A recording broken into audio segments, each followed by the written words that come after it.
What's up, everybody? What's up? What's up?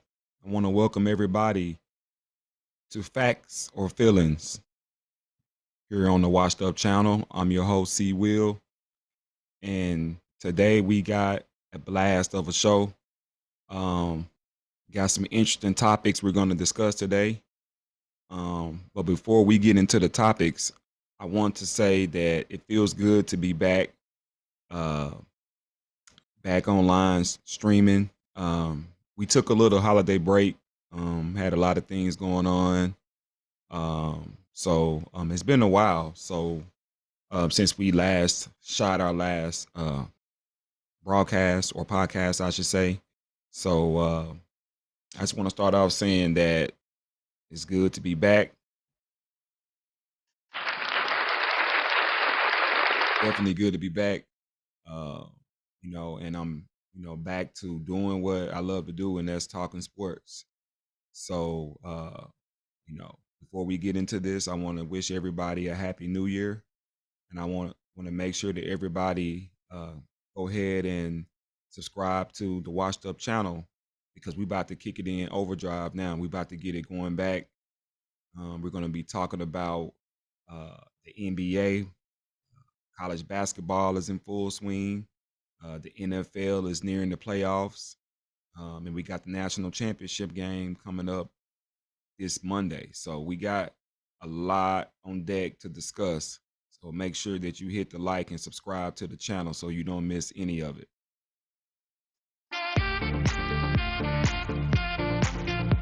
So today, January the 5th, 2024, we're going to start off the show discussing the Lakers, of course, and everybody's favorite pretend GOAT, LeBron James.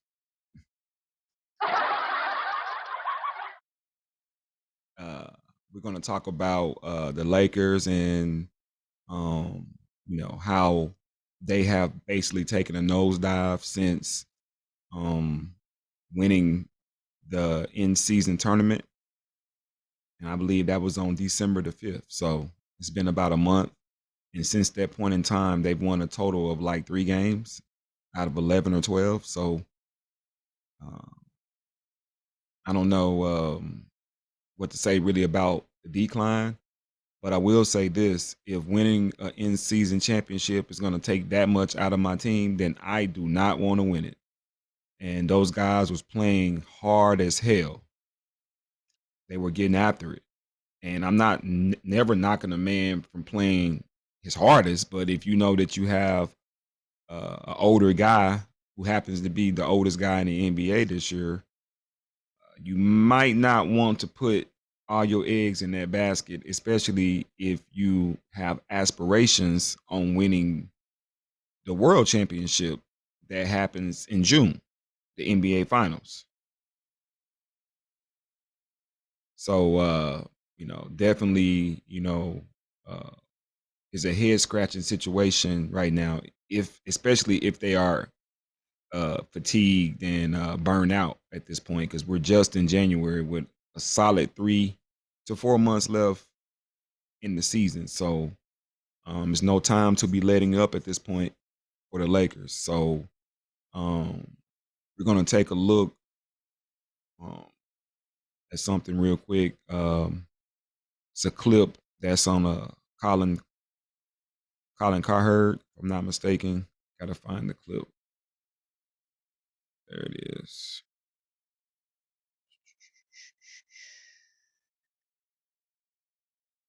All right, let's get this pulled up. All right, so without further ado, we will get the clip started, and we'll listen to what Colin has to say about LeBron and the Sharanya and Jovan Abuha, very good reporters, very respected guys at The Athletic. 2-8 in the last 10 games. Don't know Jovan, no Shams. They're both really good. So there's currently a deepening disconnect between Darvin Ham and the Lakers locker room. 6 sources with direct knowledge. That's some players. You were just connected when you won and there's in question now Darvin Ham standing with the team. There's a kind of a disjointed nature between the team, the coach, the players, weird rotations. We've talked about this. Austin Reeves not getting the minutes. The starting lineups are odd. So I thought Darvin Ham had a great rookie year as a head coach, but LeBron is demanding, is one of the smartest players ever. And if he doesn't like the coach gets heat. I would say this about Darvin Ham and the Lakers. Even last year with old LeBron, this team was barely above 500 in the regular season. They were bad last year through 35 games, and they're bad this year. So any roster led by LeBron in year 21 and an inconsistent and brittle AD, at least offensively, you're not going to be a juggernaut in the regular season. That's true. Youth and depth is the key to regular seasons. I do agree with Sacramento, Indiana, Oklahoma City, Orlando Magic. Lakers have an 8-man rotation. Last night they didn't have a point guard, and they have a lot of overlapping players. Last night, by the way, in a semi-related story, the youth and depth of the Pacers once again beat old Milwaukee. Not the beat or the team. Number. The Pacers' youth and depth, they had 59 points from their bench. Indiana's a great regular season team. By the way, OKC's got depth. They keep beating the Denver Nuggets in the regular season. Absolutely. They're not beating them in May. They're not beating them in June. In the Western Conference Finals, an OKC could get there. Who you taking? I'm taking Denver.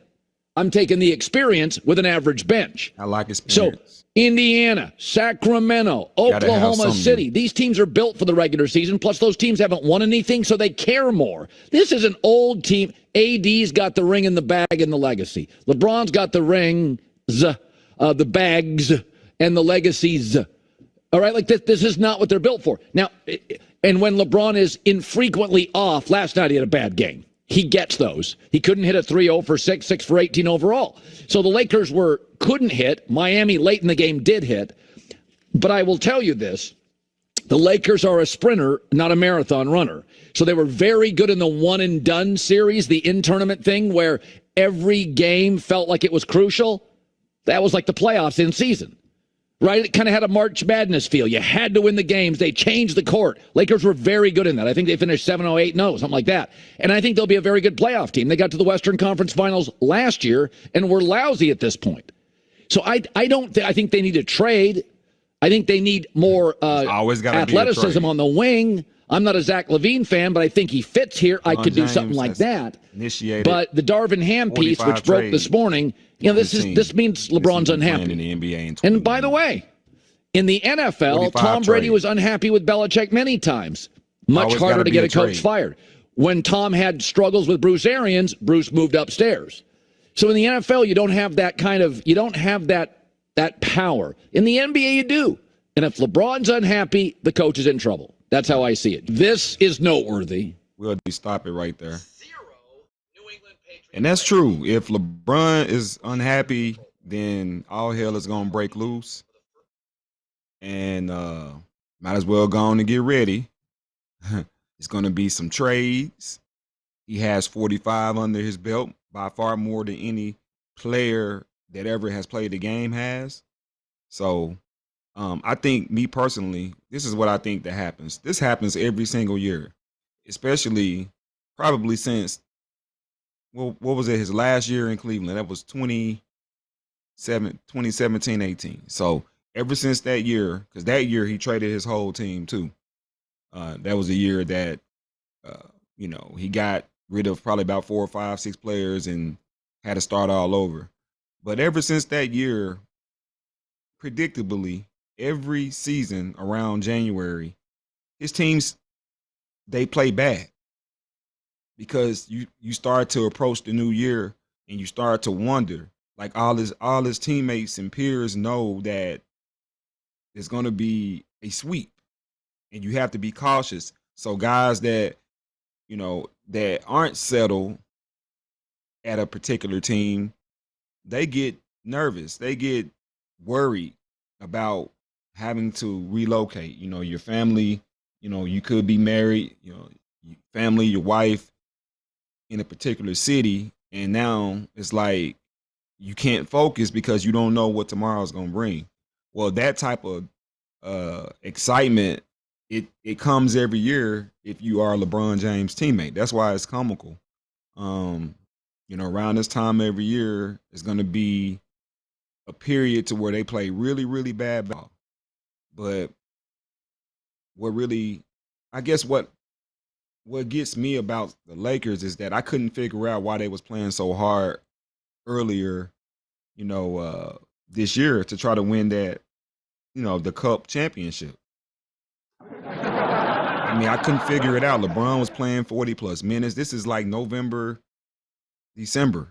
Like I never seen an old player, and I know that he feels like he's one, but still, you still old.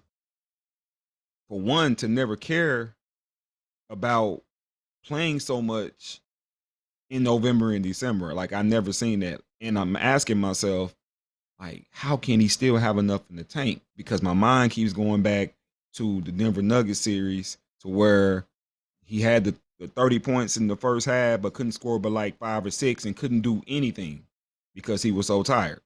So I just don't understand, the angle. Because now, he had the 40-point game in Oklahoma City, but now it's like he's probably finna go through a down part because it's a season, it's a marathon, and it's just it's to be expected. It's to be expected because we know the drama that surrounds LeBron James and his team. So I want to know what you guys think. Do you think that the Lakers can turn the tide from their losing streak, losing 8 out of 10? Is this just a typical letdown part of the year, or are they really are in trouble because the West appears to be very, very competitive this year. You got a lot of upstarts. I know that the Houston Rockets have kind of tapered, but by record, their record is on par with the Lakers right now. You got Oklahoma City that's up there, so there's going to be a lot of teams that's competing, for those final 2-3 spots, and the race really starts now. So I wouldn't just feel 100% comfortable if I'm the Lakers, but it's still plenty of time to fix it. So I just want to know, what do you guys think? You think that LeBron and the Lakers will fix it this year and be able to be contenders? Make sure you drop a comment. Make sure that you give us your opinion because we definitely want to know here and Washed Up.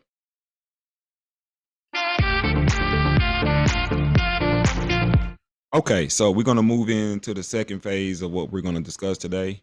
We're going to dive into the point spread. We're going to start giving out picks every single podcast, every single time we go on. We plan to have picks that we're going to give out. We specialize in giving out quality picks for football, or professional college football, professional college basketball. We do baseball, so we do this year round, and this is something that we want to add to the channel.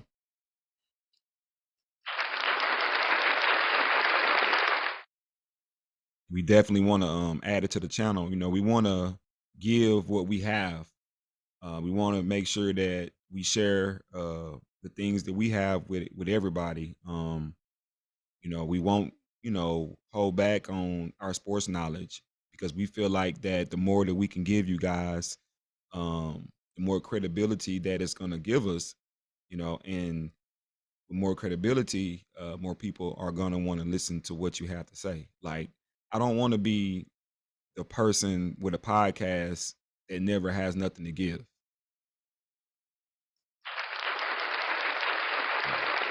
I'm going to give you great perspective. I'm gonna give you facts for sure. I'm gonna give you real life experiences on things, and I'm gonna give you picks.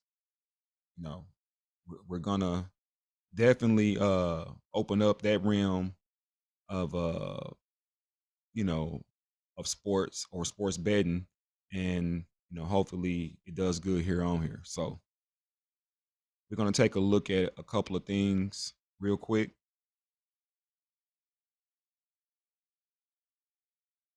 Get back to station here. So tonight's slate of games is not too heavy. We have a couple of decent games tonight. Okay, so we got the screen shared. So 5:30, we have number 4 UConn traveling to Butler. UConn comes into this game on a 2-game winning streak at 12-2. Butler comes into this game on a 2-game losing streak at 10-4. The history of this matchup, UConn has played Butler 5 times since Butler and UConn been in the same league, and UConn has won all 5 of the games by no less of a score than 9 points. The last 3 have been over 20 points, 17 points, and then 16 points. So they've been pretty much on cruise control against Butler, and tonight they are a 5.5 point favorite. I think it'll be a war. I'm gonna place my bet on UConn. The way that they've dominated them in past years, I would think that Butler would have to come in with a little bit of momentum, a little bit more momentum than what they're coming in, even though they are a good home team. But I think that even though UConn has struggled a couple of games on the road against the likes of Kansas, as well as Seton Hall, but historically, I believe that that'll make UConn comfortable tonight to be able to cover that 5.5 points. And our next big game on deck is Illinois, number 9, Illinois against number 1, Purdue. Illinois comes into this game 11-2, and 2-0 in the Big Ten. Purdue comes into this game at 13-1 and 2-1 in the Big Ten. That's the game of the night. That's the game that I'm waiting to see. It's going to come on Fox Sports 1 tonight. 10.5 points for Purdue. That seems to be very, very high. I would say. 10.5 points. I know Purdue by far deserves to be number 1. They have been the best team that we've seen up to this point so far this year. Some great quality wins, but so has Illinois. Illinois has some good wins. They're playing some good basketball right now. I look back into the history of every matchup, and Illinois went to Purdue last year, and they lost by 5 points. Okay, so Illinois, who's playing good basketball, will be even more confident knowing that the last time that they played at Purdue, that they played a pretty good game and probably had a chance of winning.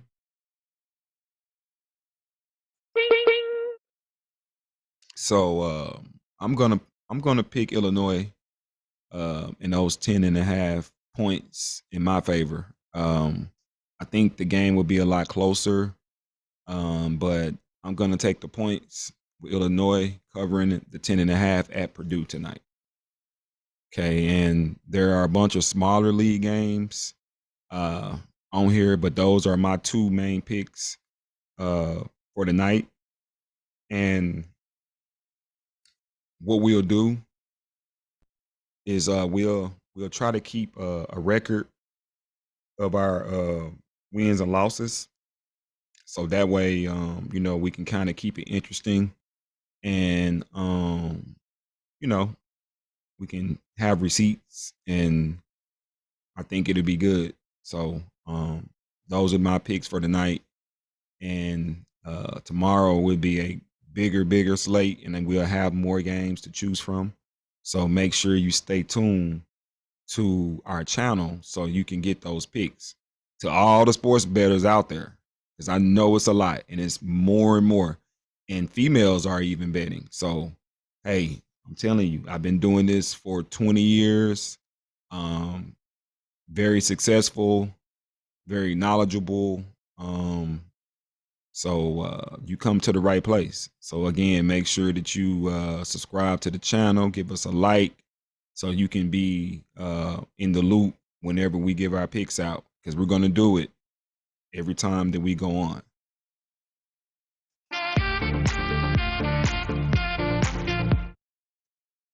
Okay, so again, I want to conclude by saying thank you to each and every one of you guys for watching the show. Big shouts to you guys for supporting the channel, for making sure that you support me in what we're trying to do here, and we are eternally grateful for the support again, and hopefully we'll keep getting even more support and subscribers as we continue to make our brand out here on YouTube doing what we do. So that's our show for today. Make sure that you tune in to the Washed Up channel so you can catch the next episode of Facts Over Feelings.